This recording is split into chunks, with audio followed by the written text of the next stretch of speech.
So as I was saying, the titles that I'm seeing, Native, African Americans, ain't African.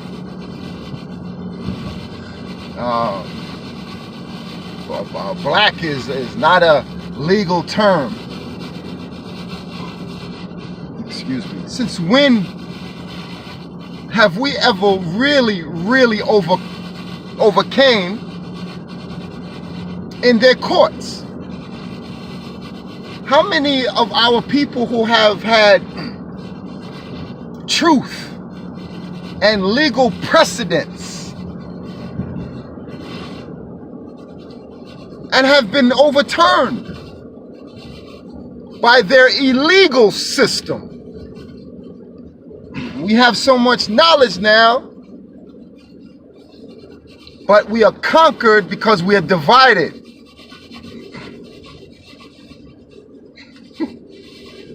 But yet we press on individually, somewhat collectively in some circles. And I give credit to those who are in fact doing that, because I was there at one point with the organization that I was a part of. But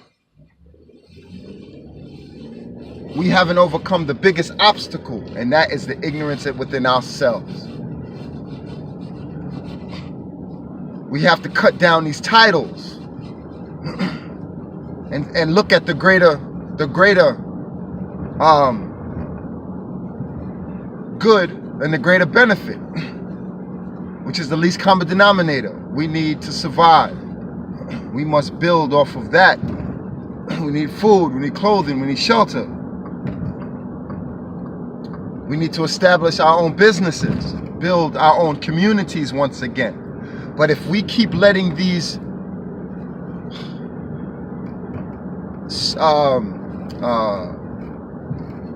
below the hip irritants, as I call them, that are not for the greater good of our people, we're just going to have exercises in futility, and nothing's going to come about in what we need to do and accomplish. We need land. We need to grow our own food. Monsanto's, GMOs, hello.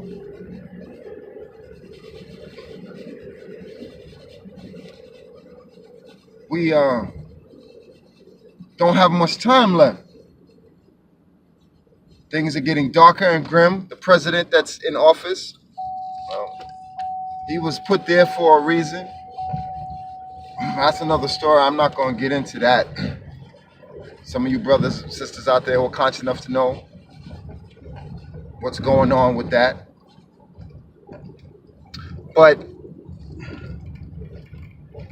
these hurtful comments that we are throwing at each other,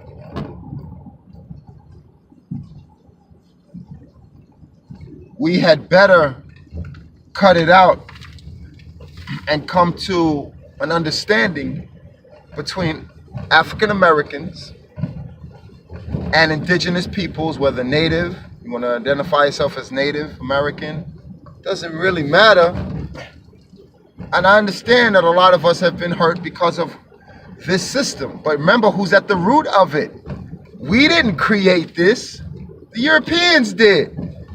And remember, they are sitting back, those who are in power, smiling at your foolishness, at you arguing with each other, calling out names instead of creating opportunities for our people and our children. Remember, our indigenous peoples, we used to think 7 generations ahead because we always thought of the children, the greater great-grandchildren ahead. And what are they going to have? What are we going to bequeath to them?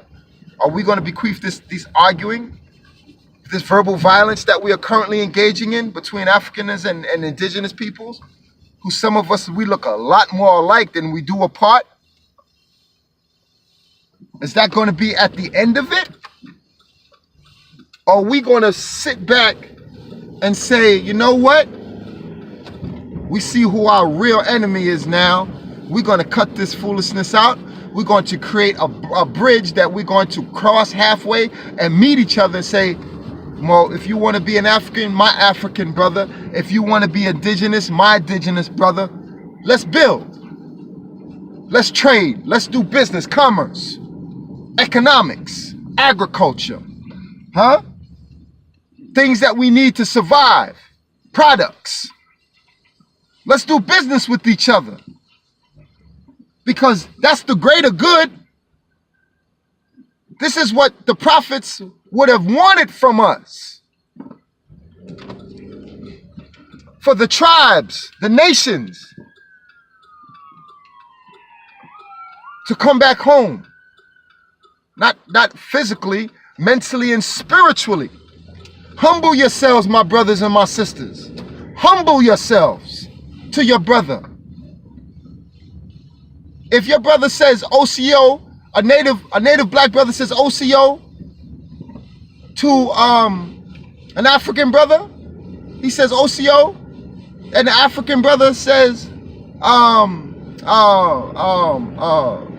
responds in an African dialect or with a Swahili, Urdu, or Ge'ez, you learn to embrace that and learn each other's language. You don't have to learn the entire language, but learn how to greet each other and then break bread. And I ain't talking about the kind you put in the oven.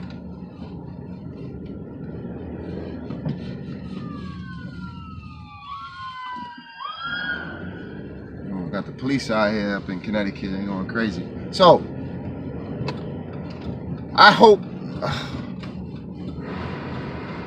that we can open our eyes to see what is truly important to us, other than that which they have created for us, which is division. And this is exactly what our arguments over our cultural identities are creating. I'm glad we are talking about our cultural identities, but to what end? My African American brothers and sisters who are looking at your brothers from across the water, meaning in spirit, because there's African Americans who believe that Africa's our home. Maybe it's yours, but we're over here. You know, and if you want to go back to Africa, you know, you have our blessings. Go ahead. But we all are not gonna want to go. You know why? Because you see, North so-called America, as I know it's called Guatemala, Turtle Island, doesn't belong to the European either. So to my African American brothers and sisters who feel that this ain't your country, we're not gonna argue or fight with you over that. But you know, if you want to go, we want to send you off in a good way, so that maybe one day we can become or have established our kinship or our allies, or you as allies, before and after. This is something that our common enemy don't want to see.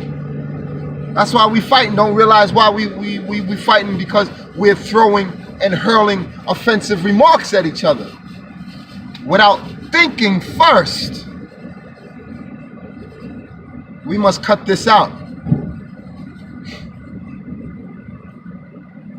And to my native brothers who are saying to black people, because see, this is the cupboard, I said cupboard, of confusion that exists today in our circles, because white people during this enslavement, and you know, we know that the numbers that they brought about more than likely have been exaggerated. You know, I wasn't there on the slave ships. I never took account, so I don't know, you know, exactly. But we do know that when they did bring some Africans here, you know, from whatever tribes or nations they came from the continent, wherever they came from in the continent, that what they realized was some of them look like some of the peoples here in terms of complexion. So they said, to hell with it. Throw all of them in the same cupboard. And when they come out of that cupboard, we'll throw all of them in the oven and bake them together.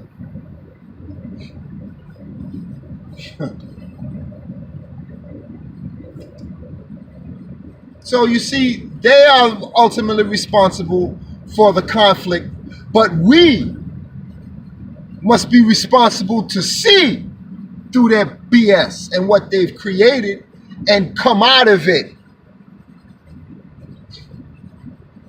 We can't expect them to do it. We have to do it ourselves.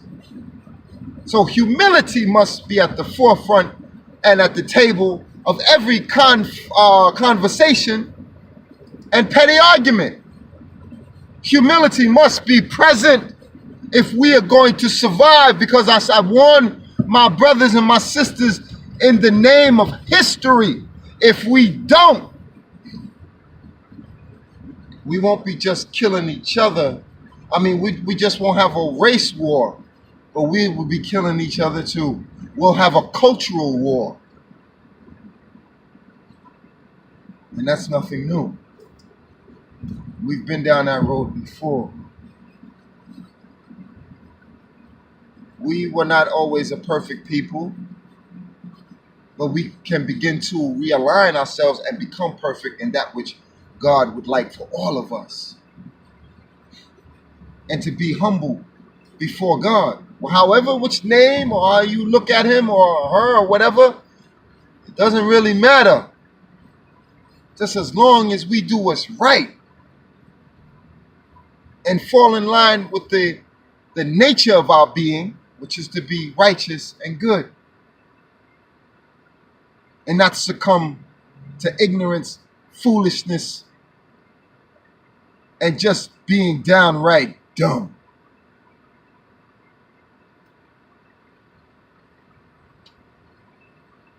You know, so I'm not trying to attack anyone. I'm just trying to open up the doors to let some light in, because that door is closing and our people are falling into the abyss of ignorance and darkness that if we're not careful, we won't ever come out of, and our children will suffer immeasurably. Immeasurably. I can't be silent before my brothers and sisters. I love all of y'all. African American, Native. I love all my peoples.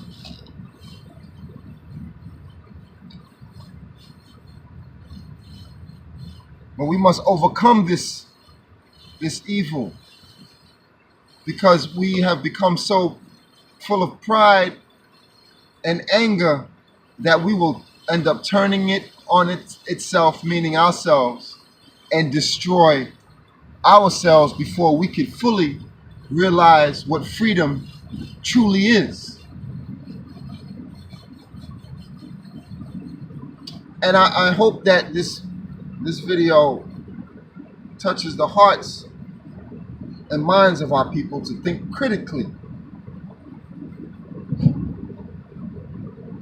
Let's put away religion. Let's put away the titles to some degree. Let's put away the names that which we identify our people to the lands that we love. Let's recognize the inner self and what must be done to create a better day for us today and for our children tomorrow.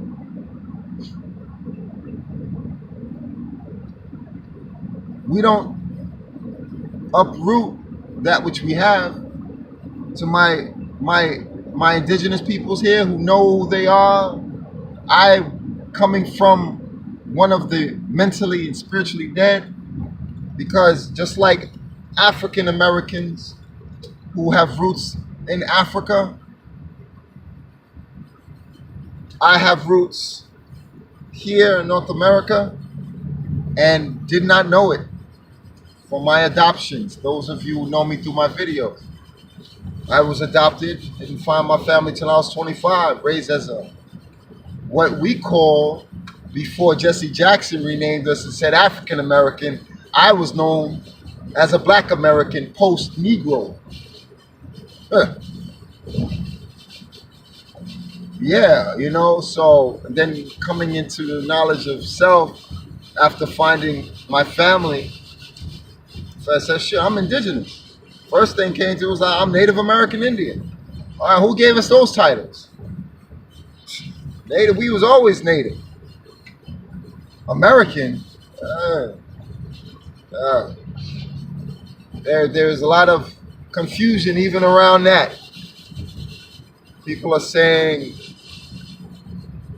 you know, America, Amerigos, Americana, Amerigos Vespucci. Look, the name itself, our people had so many different languages. I mean, we had what might be called America or Amerigo to some in another indigenous part of the, you know, the land. Another native tribe might say, we never called our area where we lived Amerigo or America. We never called that. We called something else. You know, so you might want to call yourself Native American. You might want to call yourself that because it identifies with your language. All right, fine. But again, we will bring these cultural disagreements, linguistical. Again, we've had so many different languages, even within our own indigenous populations. America is not a small island. This is a pretty big country. So indigenous peoples occupied all of it. And we always didn't see eye to eye. We had differences, sometimes conflicts, from the west to the east coast. So we are pushing down each other's throats. Oh, it's this, it's that. Quiet, da da da. Man, we had better look past that now.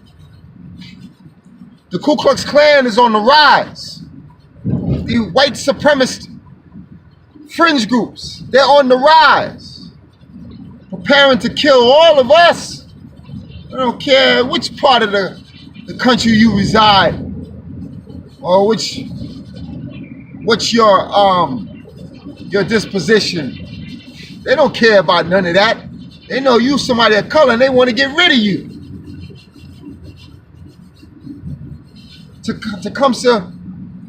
Tecumseh's vision, we still haven't realized it. Some of us now are saying, oh, there's light-skinned, high yellow Indians, $5 Indians. You know, I understand that because of what Hollywood has done. I understand that. You know, cut our darker brothers out totally.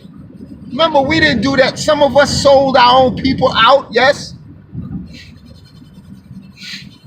And some of the even high yellow, light-skinned, you know, straight hair Indians from the plains have been deceived by this white man and sold out. But you want to say, wait a minute, there's some black people have sold our people out. When I say black, I'm talking about darker peoples, man. For black to brown to red, some of our own people have sold us out as well. It's just that the white man made sure that he pitted you against our brothers in the interior of the country.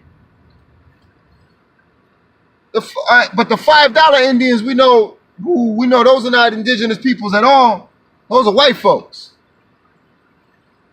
I'm talking about the ones that are light, but they turn reddish brown in the sun, who tan. Now, brothers, they got some features about them that you know damn well they're not European. They might be mixed with Asian and Mongolian, yeah. So what? They didn't put us in chains and slavery. Did they? Did they put our greatest of fathers in slavery? Did they mix up, cause confusion and conflict amongst our peoples? Did they? No. Did some of them become slave catchers? Yes. But who were the Buffalo Soldiers? Didn't they, or weren't they charged with going after indigenous peoples in the Midwest? Huh? So-called African Americans were charged with going, killing, and rounding up Indians. So you Negroes want to talk about what these high yellow Indians do? You've done the same damn thing. You just got amnesia and you've forgotten.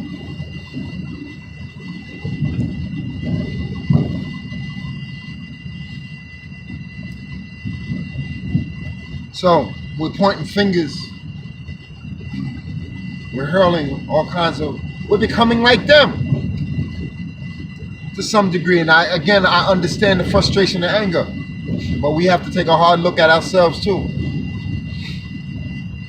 We must reflect ourselves before. Remember, it is better to light a candle than to curse the dark. I mean, careful what you say, man. Might come back to haunt you.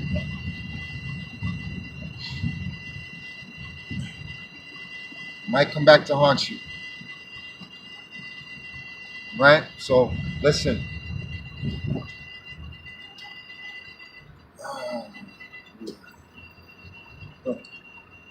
Man, I love my peoples, man. Regardless of where they come from, I love my peoples.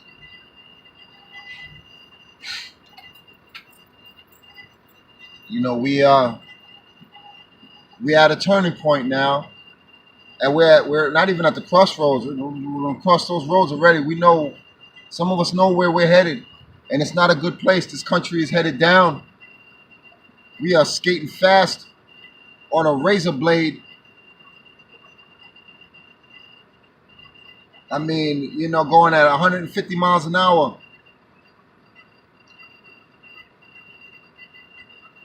So, I didn't want to get too heated or upset, and God forgive my tone.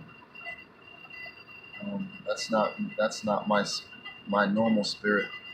You know, I